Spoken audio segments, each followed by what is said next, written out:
성령 강림주일입니다. 물론 스승의 주일이지만 성령 강림주일인데 하나님께서 예수님이 부활하시고 40일 동안 계시다가 승천하셨잖아요. 예수님 떠난 지 열흘 만에 오순절 강림이 성령 강림이 임하셨어요.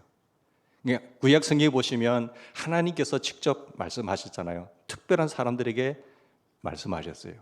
아무나 나타나신 것이 아니라 특별한 사람에게 나타나셔서 하나님께서 말씀하셨어요. 그러다가 하나님이 그 이스라엘 자기 백성들이 격길로 가고 망하는 길로 가니까 하나님 삐져가지고요 400년 동안 말씀하지 않으세요. 그 침묵시대거든요. 그러다 하나님이 직접 인간의 몸을 입고 오신 성자 하나님, 그 예수님이세요. 예수를 본 사람은 아버지 하나님을 본 사람인 것이잖아요. 직접 하나님은 이런 일을 하시구나. 그것이 성자 예수님이세요.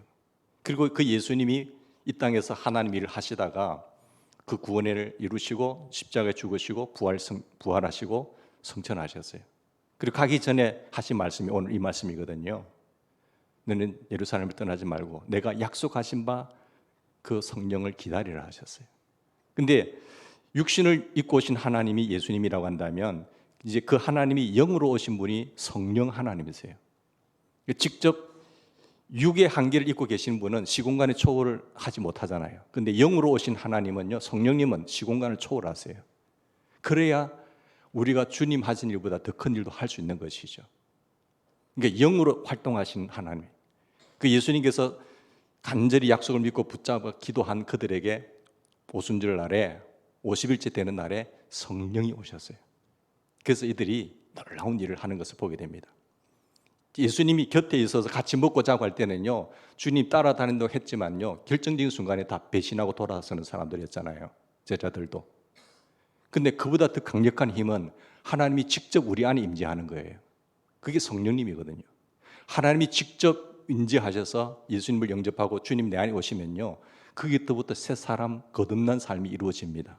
자기 자신이 한번 물어보세요. 옆 사람이 물어보셨는지, 당신 안에 주님이 계십니까? 물어보세요. 예수님 내 안에 계세요? 불확실하면 안 오신 거예요. 모르겠다 하면 그 사람 주님 안 계신 거예요. 그러니까 분명하게 대통령이 우리 집안에 오더라도 내가 존경하는 분이 같이 있으면 어떻게 돼요? 흥분되잖아요. 달라요.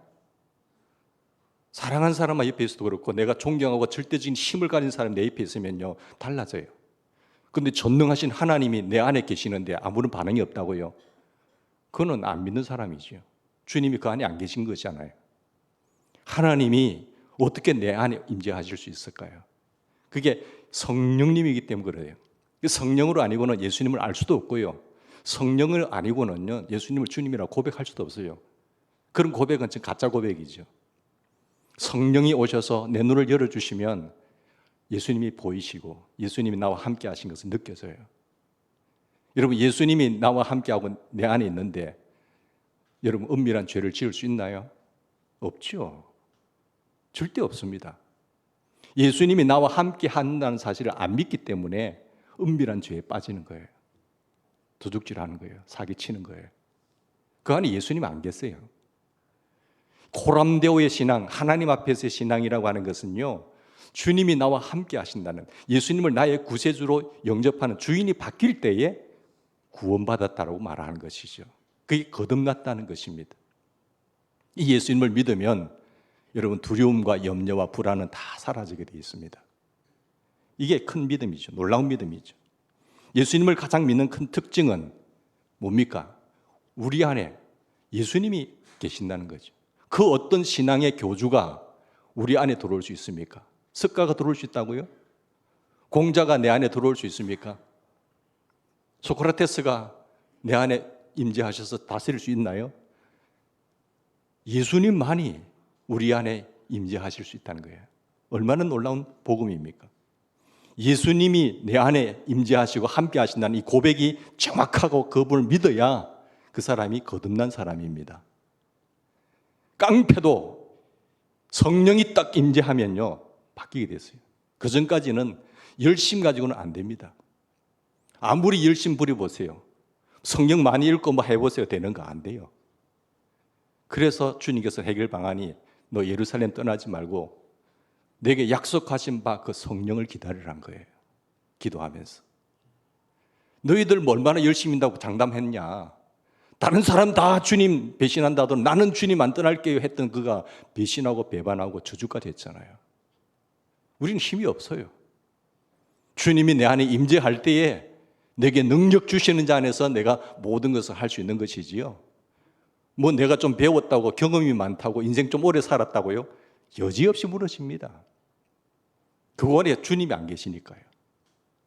주님이 계시면 세상을 이기고 마귀를 이기고 나 자신을 이길 줄 믿습니다. 여러분, 하나님의 자녀인지 아닌지, 저 사람이 하나님의 자녀인지 하나님의 자녀 아닌지 구분하는 방법이 뭘까요? 예? 성령의 내주하심이에요.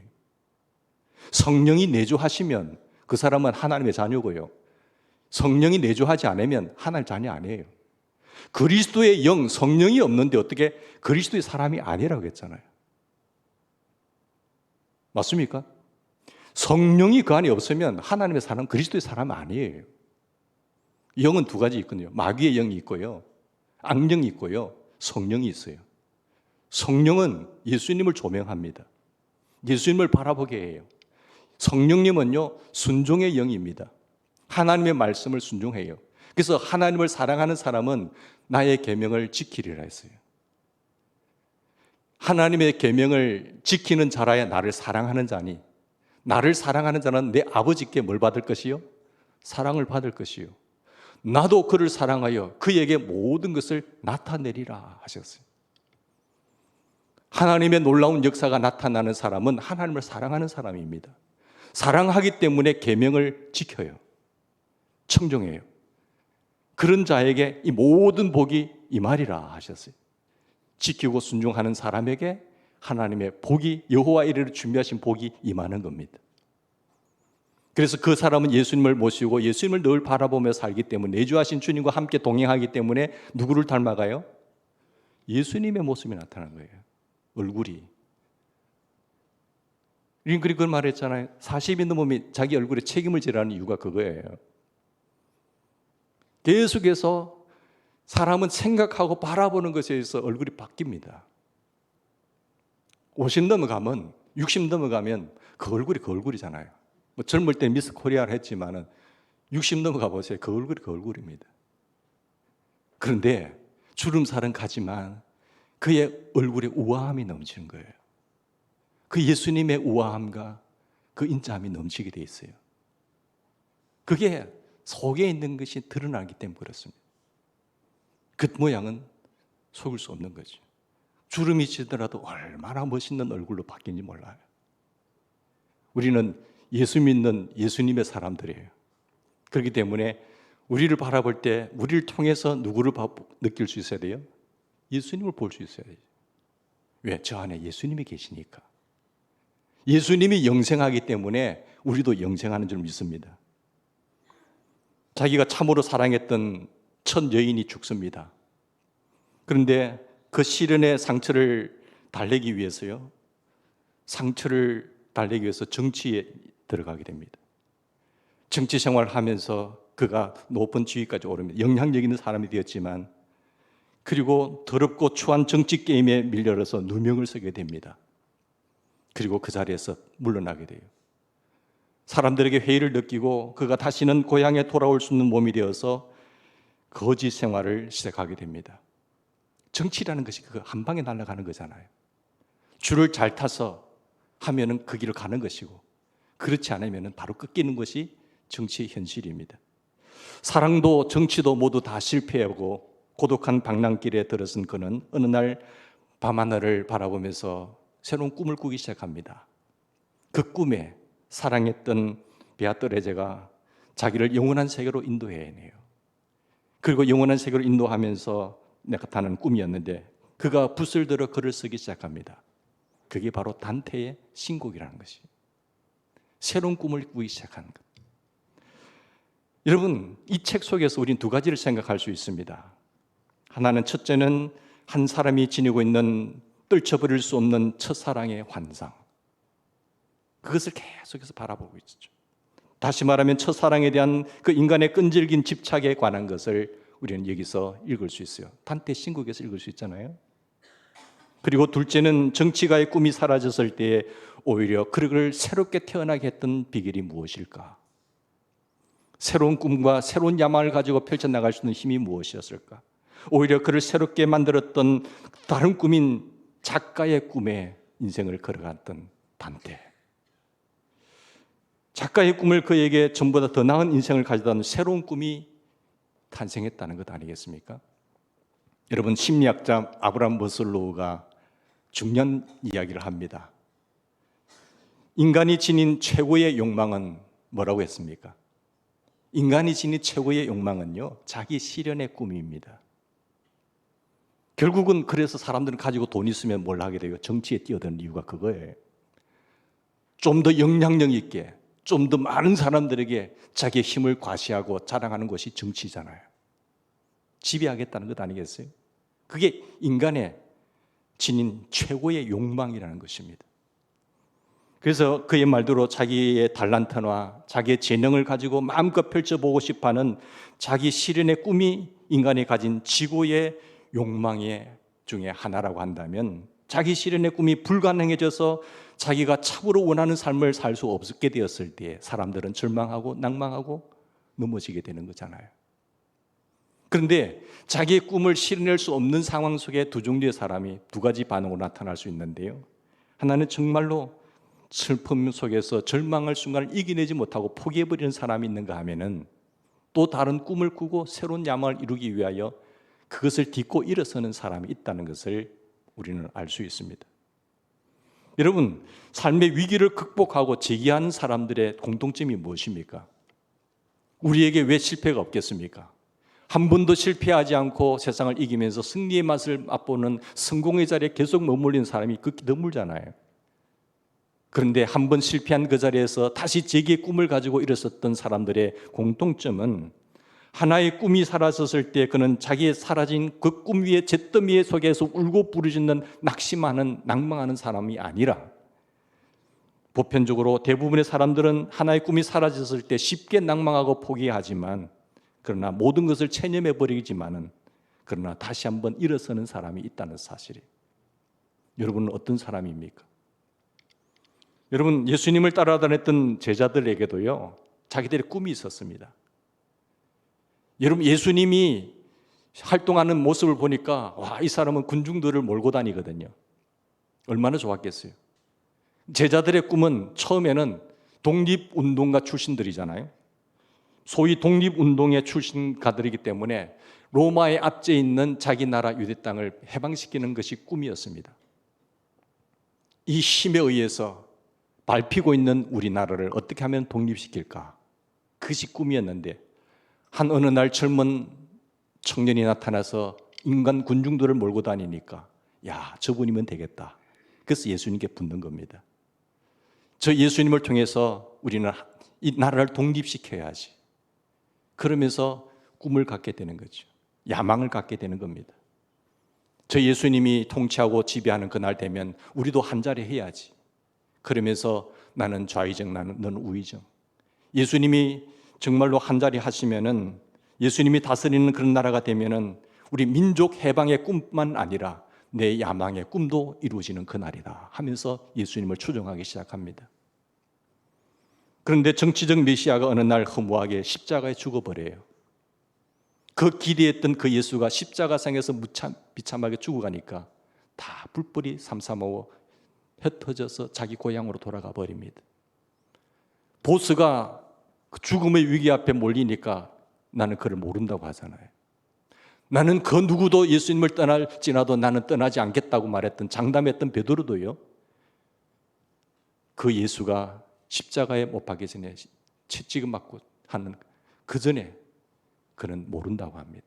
아니, 배반할 뿐만 아니라 저주까지 하잖아요. 계집종 앞에서도 그랬잖아요. 그들이 꿈꿨던 꿈은요, 한 자리 하겠다는 거예요. 우리도 민족 해방과 함께 내 자리 한 자리 찾겠다는 꿈이었는데 그것이 무너졌잖아요. 그런데 그들에게 예수께서 죽으시다가 다시 살아났다는 소식이 들립니다. 그러면서 다시 힘을 내는 거예요. 다시 새로운 꿈을 꾸기 시작합니다. 이거는 보통 사람이 아니구나. 예수가 부활하셨다는 사람을 만난 사람도 있고 그 소식이 전해 들었을 때 그들은 흩어졌던 그들이 다시 모이기 시작하는 거죠.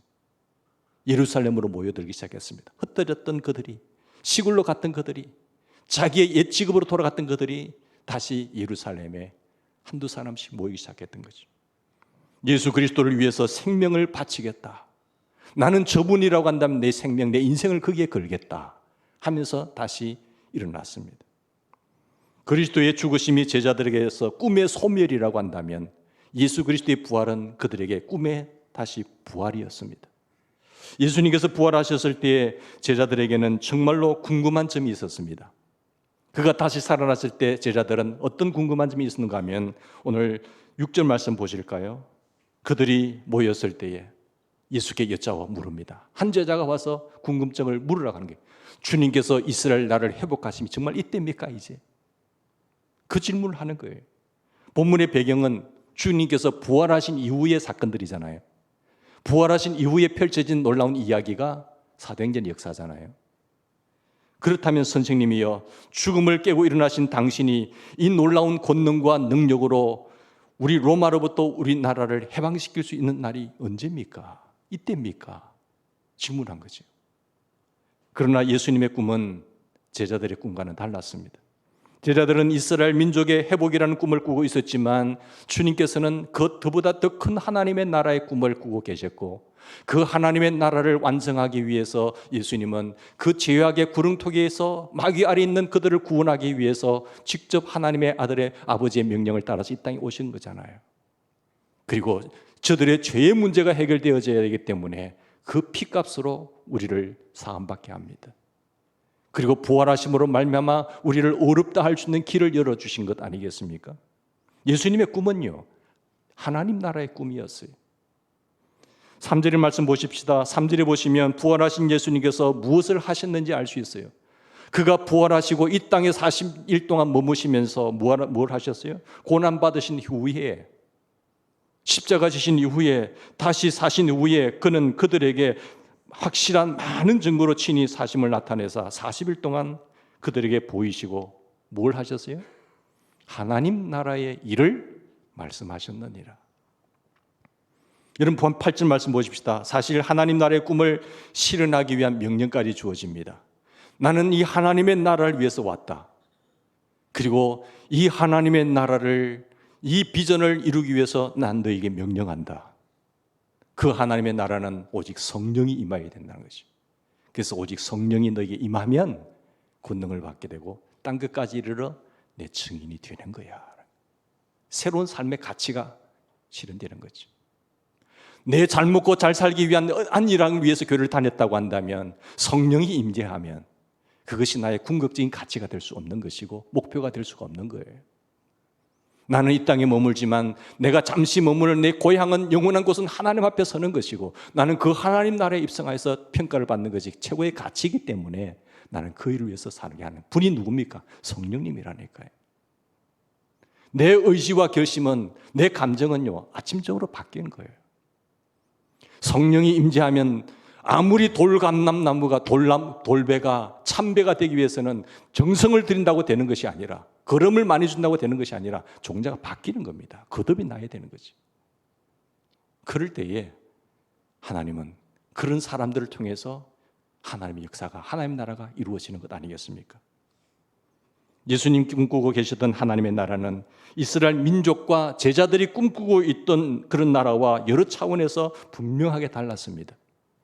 제자들이 꿈꾸고 있었던 나라는 정치적인 나라였습니다. 그러나 예수님이 꿈꾼 나라는 영적인 나라였습니다. 정치적인 나라라기보다는 영원한 나라지요. 여기서부터 시작되어서 이런 완성을 향해서 확장되고 있는 그 하나님의 나라. 제자들이 꿈꾸고 있었던 나라는 지상에서 살아가는 동안 필요했던 그런 순간적인 나라였지만은 예수님께서 말씀하신 나라는 영원한 나라예요. 하나님이 통치하시고 다스리는, 눈물도 없고 아픔이 없는, 싸움과 시기가 없는 그런 나라, 평화만이 깃든 나라, 그 나라였어요. 예수님께서 꿈꾸고 있었던 나라는 이스라엘뿐만 아니라 예루살렘과 사마리아와 땅끝까지 이르는 그런 나라였습니다. 그런 증인이 누가 될 것이냐, 그것이.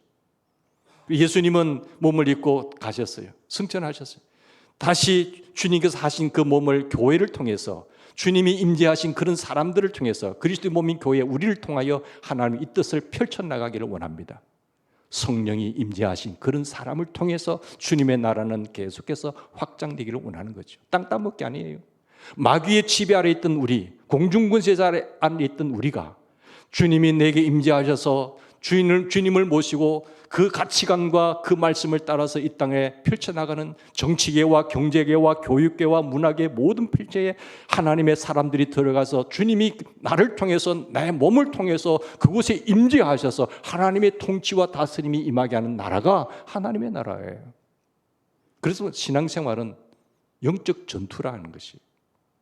그래서 바울은 말하면 내가 선한 싸움을 끝까지 싸웠다는 거예요. 나의 달려갈 길을 다 마쳤다는 거죠. 그 주님을 위하여 선한 싸움을 싸우고 나가는 신앙생활은 영적 전투인데 순종과 불순종의 전쟁이지요. 그래서 우리는 성령을 쫓아서 성령을 따라 살아가는 사람을 통해서 악은 멸하게 될 줄 믿습니다. 그 사람이 강한 군사예요. 우리의 싸움은 혈과 육을 상대하는 것이 아니요, 악한 여러분 통치자들과 권세자들과 어둠의 세상 주관자들과 하늘에 있는 악한 영들을 상대하는 것 사실을, 이 네 가지 권력을 네이션스라고 말해요. 이것을 말해요. 이게 우리의 적입니다. 그런데 이 적을 바라보지 못하고 보이는 세계만 바라보는 사람은 그것은 실패하는 사람입니다. 하나님 나라의 꿈은 바로 이 통치자들과 권세자들과 어둠의 주관자들과 하늘에 있는 악한 영들을 상대할 때에 하나님의 전진갑주를 입어야 된다는 것이에요. 이것을 바라보지 못하는 그런 교회는, 그런 인생은 힘없는, 갑옷을 무장하지 못한, 목표를 모르는 군대를 가진 사람이에요. 그건 10,000명을 가져도 아무리 힘이 없어요. 사랑하는 여러분, 악한 권세를 바라볼 수 있기를 바랍니다. 모든 영역에 그 사고와 그 이데올로기에 빠져서 생각하고 지배하고 행동하고 습관화되고 인생이 되어버린 그런 사람들을 바꿀 수 있는 복음으로 살려내는 역사가 먼저 있어야 되는 거예요. 복음이 들어가고 그 복음을 따라서 기도하는 가운데 성령이, 하나님이 임재할 때에 그 사람이 그리스도인이 되는 겁니다. 얼마나 많은 사람들이 주여 주여 한다고 천국 다 들어간다고 생각합니까? 그러나 주님은 말씀하기를 주여 주여 한다고 천국 다 들어가는 것이 아니라고 말씀하잖아요. 어떻게 내 생각, 내 마음대로만 받아들입니까? 마지막 악한 사단이는 자기가 지옥으로 간다는 사실을 알고 있기 때문에 우는 사자와 같이 삼키자를 찾고 있습니다. 그러나 하나님의 나라, 예수님의 꿈은 그래도 잃어버린 자를 찾아 구원하기 위하여, 복음으로 생명을 살리기 위하여 우리를 사용하시는데 누가 그 증인이 되느냐? 성령이 아니면 할 수 없다는 거예요. 성령이 임재하셔야, 바울이 고백했던 것처럼 바울은 세상을 향하여 달려갔으면, 종교적 열심을 향하여 달려갔지만은 그것이 아니라는 사실을 알았잖아요. 그래서 예수님을 다메섹상에서 만나고 180도 바뀌어버려요.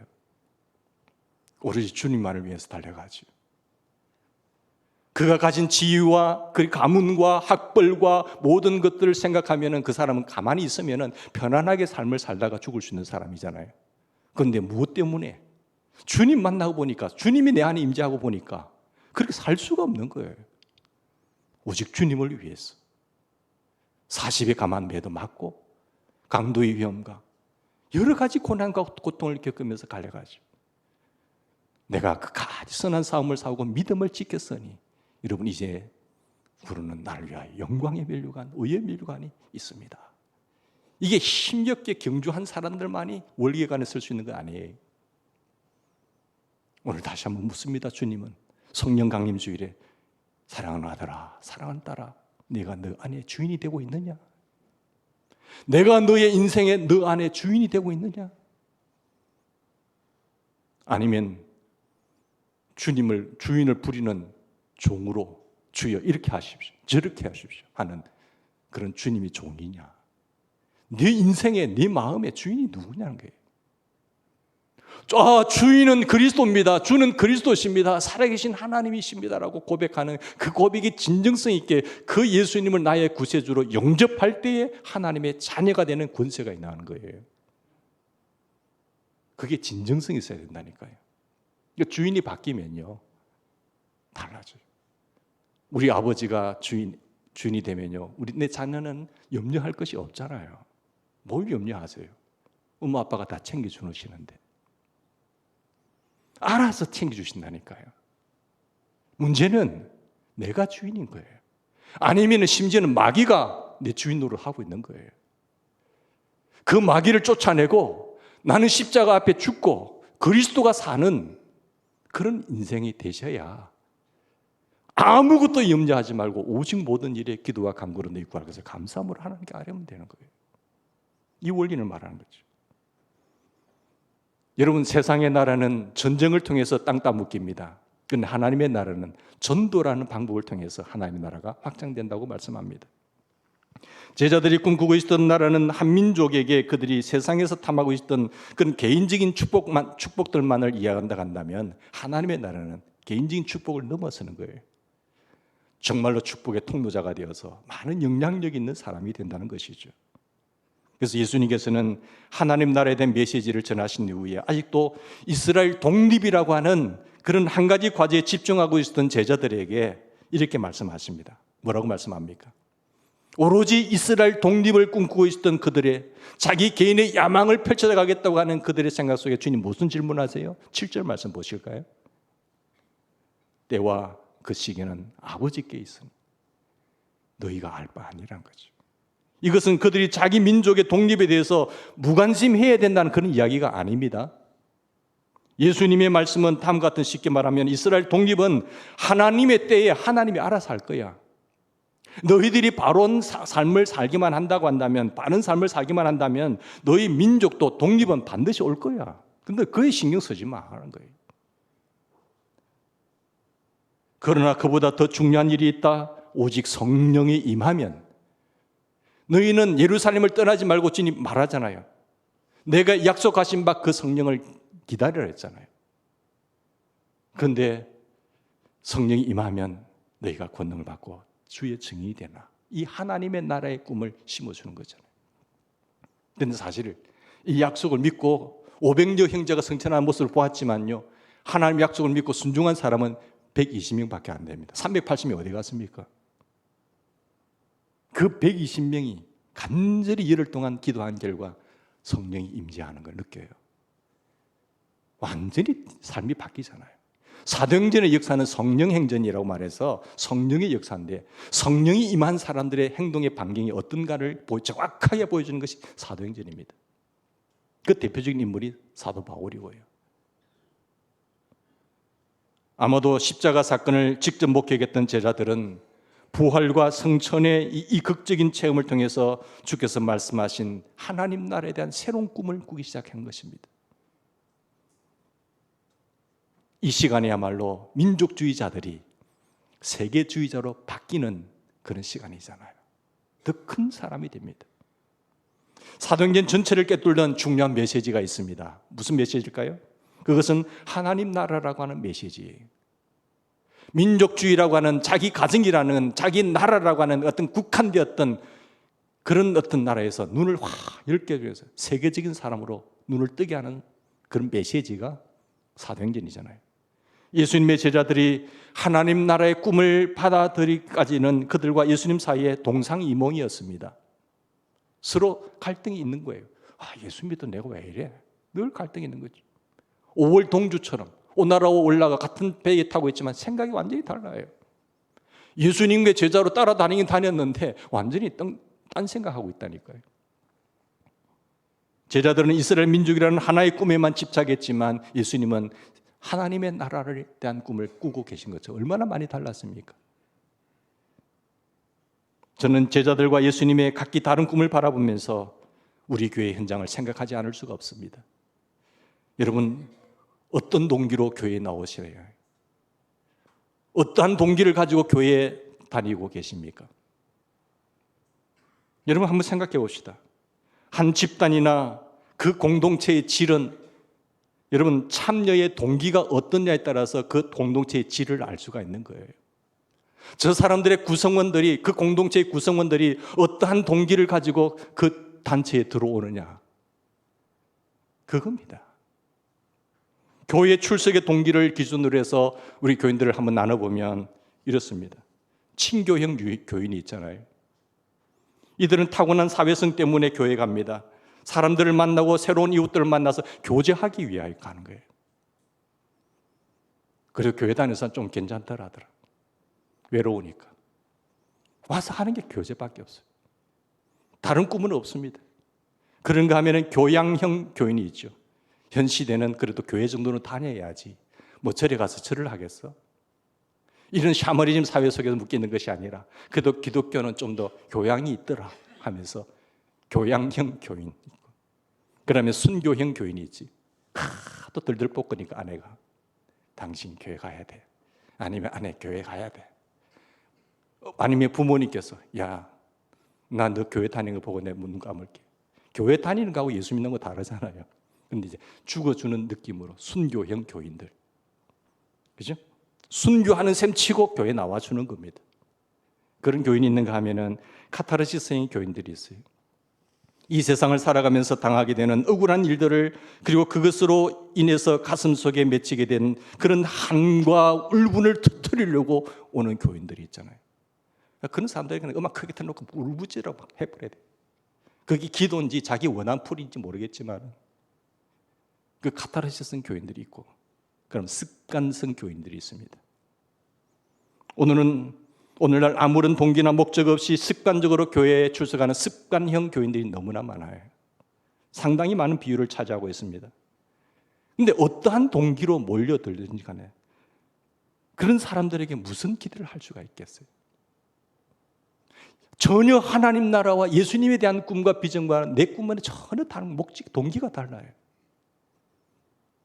주님의 마지막 명령이 내 생애 최대 관심사가 되어야 됩니다. 불구하고 여전히 나는 어떤 다른 종교 대신에 거기 예수만 갖다 놓는다고 한다면 다른 이방 종교와 무슨 별 다른 바가 있을까라는 생각이 듭니다. 여러분, 자기에게 한번 물어봅시다. 나는 왜 교회에 출석하는가?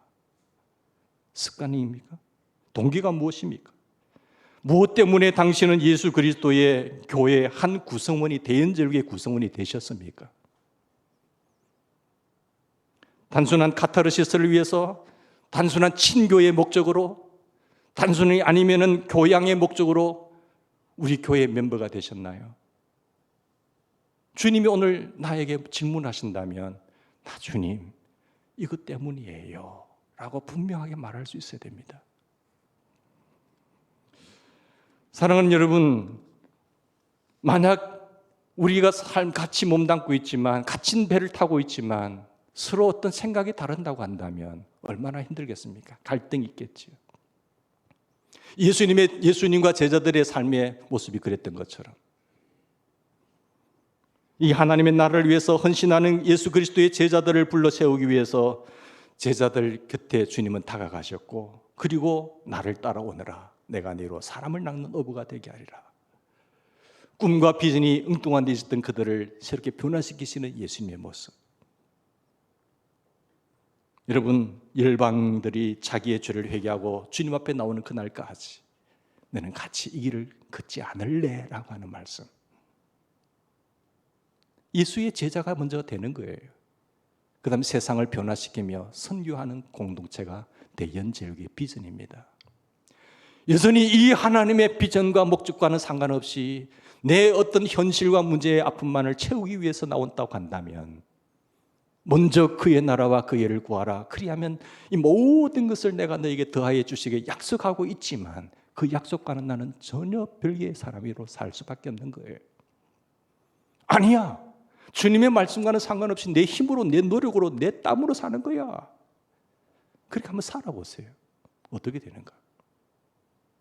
그거는 종교와 종교 생활을 할지 모르지만 신앙인으로서의 삶은 전혀 아니라는 사실을 우리는 알 수 있습니다.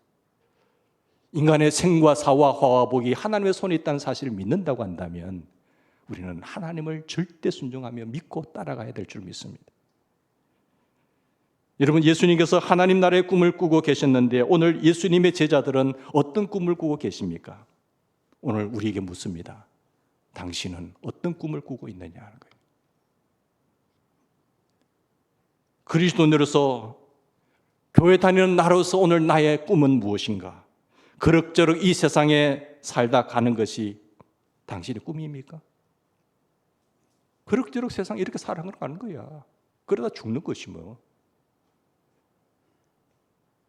지금 나의 꿈은 무엇인가라는 것을 주님께서 계속 질책하는 거예요. 여러분, 중년의 위기란, 중년의 특성이 뭡니까? 축구의 전반전과 후반에 있는 것처럼 중년의 위기라는 그 책을 보면 그렇잖아요.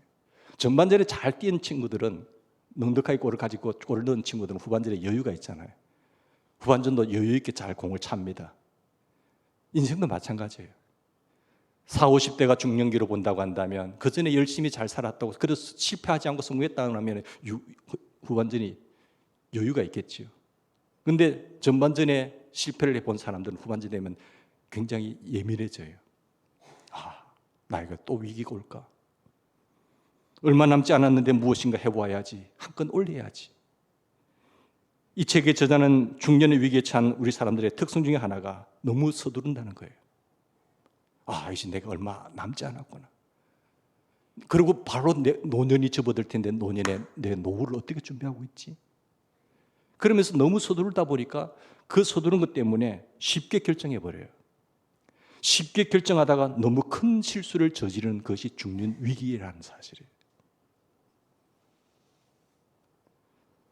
후반전의 만회를 위해서 덤비고 서두르다 보면은 자기 직업도 쉽게 바꿔버려요. 가정의 가장 결정적인 위기도 이때 맞는다고 합니다. 가슴 깊게 느꼈던 이 책에서 두 가지 충고가 있습니다. 저자는 그 책의 마지막 부분에서 이렇게 적었습니다. 내 삶이 끝날 무렵에 중년기를 뒤돌아보았을 때에 후회 없는 중년기를 회고하기를 원한다면 지금 당장 욕망에 의해서 선택하지 말고 가치에 의해서 결정하라. 욕망에 의해서 결정하지 말고 선택하지 말고 가치에 의해서 선택하라. 무엇이 내 욕망을 만족시킬 수 있을 것인가 하는 것보다 무엇이 정말 가치 있는 삶이 될 것인가를 고민하라는 거예요. 그 가치를 위해서 추구한 삶일수록 노년기에 자신의 삶을 회고할 때 삶은 살만한 가치가 있다고 고백하게 될 것이다. 이것이 빨리 정해지지 않으면 인생을 돌아보면서 허무하게 눈을 감는 것을 두려워합니다. 그러나 이 가치를 빨리 발견한 사람들은 마지막 노년기에도 눈을 감을 때 행복하게 눈을 감는 거예요. 이제 아버지 곁으로 가는가 보다. 감사합니다, 주님. 그렇게 하는 거죠. 그러면서 마지막 이런 이야기를 합니다. 절대로 서두르지는 말라. 그러나 분명한 가치를 위해서 내가 해야 할 일을 발견했을 때는 그 기회를 놓치지 마라. 어물어물하다가는 시간을 흘려보내기 때문이다. 흘려보내기에는 단 한 번밖에 없는 내 삶이 얼마나 중요한가. 당신이 참으로 살아야 할 인생의 진정한 가치와 의미를 발견했다면 이제 그 삶을 살기 위해서 당신은 무엇을 결단할 것인가. 제자들은 결단했습니다. 자기들의 꿈이 있었죠. 예수님을 만났어요. 예수님 꿈과 달랐다는 사실을 알았습니다. 민족에 대한 꿈과 개인에 대한 꿈보다도 더 위대한 하나님 나라의 꿈을 발견했을 때에 그들은 그 꿈을 자기의 꿈으로 삼고 자기의 우선순위를 거기에 둡니다. 모든 제자들이 그렇게 결정했던 것은 아닙니다. 고린도전서 15장에 보면 500여 형제의 많은 사람들이 몰려들었지만은 그 약속을 받았지만은 그 약속을 믿고 그 가치를 발견하고 그 시간에 뛰어든 사람들은 120명이었어요. 380명은 다 다른 걸 갔습니다. 사랑하는 여러분, 정말로 하나님의 나라를 위해서, 그리스도를 위해서 내 삶의 마지막 부분을 바칠 수 있는 이 위대한 삶에 대한 참여와 헌신의 기회를 잃어버린 제자들은 380명입니다. 똑같은 기회가 주어졌지만은 선택의 잘못으로 인해서 잘못된 길로 간 사람과 올바른 결정과 선택 속에서 삶을 살았던 사람과는 천냥지 차이가 되는 거죠. 오늘 주님의 질문 앞에 우리는 어떤 대답을 하실 것인가요? 같이 기도하십시다.